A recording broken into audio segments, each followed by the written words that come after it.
پوچھنا چاہتا ہوں، ایک حافظ قرآن کے پاس ٹھیک ہے دولت نہیں ہے، ایک عالم دین کے پاس بہت بڑا سرمایہ نہیں ہے، ایک بڑے عالم کے پاس بہت بڑی حویلی اور بلڈنگ نہیں ہے،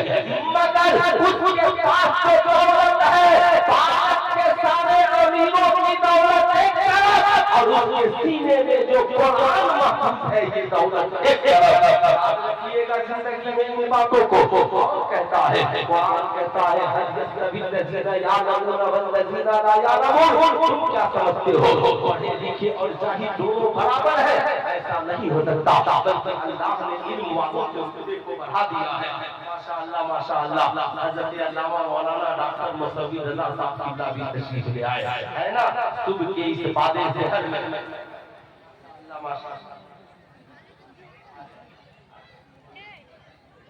یہی مولانا مصوی صاحب ہے، پہچان لیجیے انشاءاللہ میرے بعد آپ کی خوبصورت کتاب سے مستفید ہوں گے۔ میں یہ عرض کر رہا تھا میاں یہ قرآن ہے، قرآن آپ نے دیکھا ہر انسان سماج میں اپنے علم کے مطابق عزت پاتا ہے، ڈاکٹر اپنے علم کے مطابق، انجینئر اپنے علم کے مطابق، پروفیسر اپنے علم کے مطابق۔ ایسا نہیں ہوتا ڈاکٹر کی جگہ انجینئر کو رکھ دیا جائے، انجینئر کی جگہ ایم اے پاس کو رکھ دیا جائے، ایم اے پاس کی جگہ بی اے والے کو رکھ دیا جائے، بی اے پاس کی جگہ صاحب انٹر پاس کو رکھ دیا جائے، مفتی کی جگہ عالم کو رکھ دیا جائے، عالم کی جگہ حافظ کو رکھ دیا جائے۔ ہر انسان اپنے علم کے مطابق عزت پاتا ہے۔ اچھا صاحب ہر انسان جو علم پڑھنا چاہتا ہے اس کے لیے کتابیں الگ الگ ہیں، ڈاکٹر کے لیے کتابیں الگ ہیں، انجینئر کے لیے کتابیں الگ ہیں، بی اے پاس کے لیے کتابیں الگ ہیں، انٹر پاس کے لیے کتابیں الگ ہیں، میٹرک پاس کے لیے کتابیں الگ ہیں۔ مگر میں آپ سے پوچھنا چاہتا ہوں دنیا میں کوئی ایسی کتاب لے کر آئیے، میٹرک میں پڑھنے والا بھی اسے پڑھتا ہو،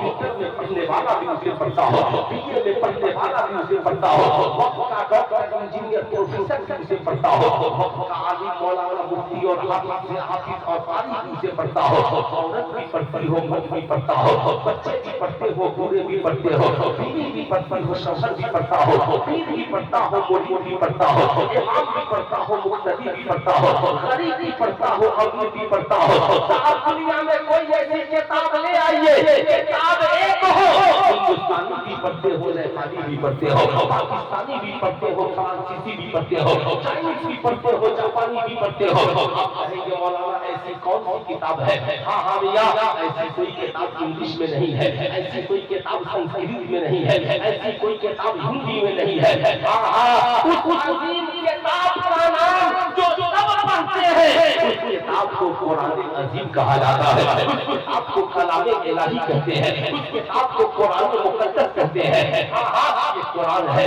میٹرک میں پڑھنے والا بھی پڑھ رہا ہے، انٹر میں پڑھنے والا بھی پڑھ رہا ہے، بی اے میں پڑھنے والا بھی پڑھ رہا ہے، صاحب ایم اے میں پڑھنے والا بھی پڑھ رہا ہے۔ میں نے دیکھا ایک سائنٹسٹ اٹھا کر قرآن کی تلاوت کر رہا ہے، میں نے کہا صاحب خیریت آپ قرآن کیوں پڑھ رہے ہیں؟ کہا مولانا صاحب یہ قرآن ہی تو ہے جس نے سب سے پہلے دنیا میں ریسرچ کا دروازہ کھولا، اگر قرآن نہیں ہوتا تو ہم صاحب ریسرچ کو کمپلیٹ نہیں کر پاتے، ہم اس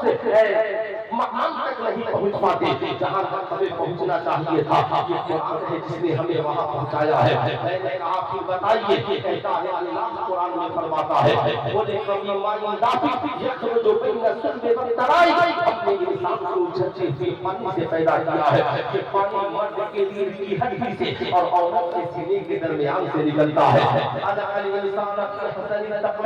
ہم نے انسان کو سب سے زیادہ خوبصورت بنایا ہے۔ یہ قرآن ہی ہے جس نے انسان کی زندگی کو سمجھایا اور سالہ دیکھا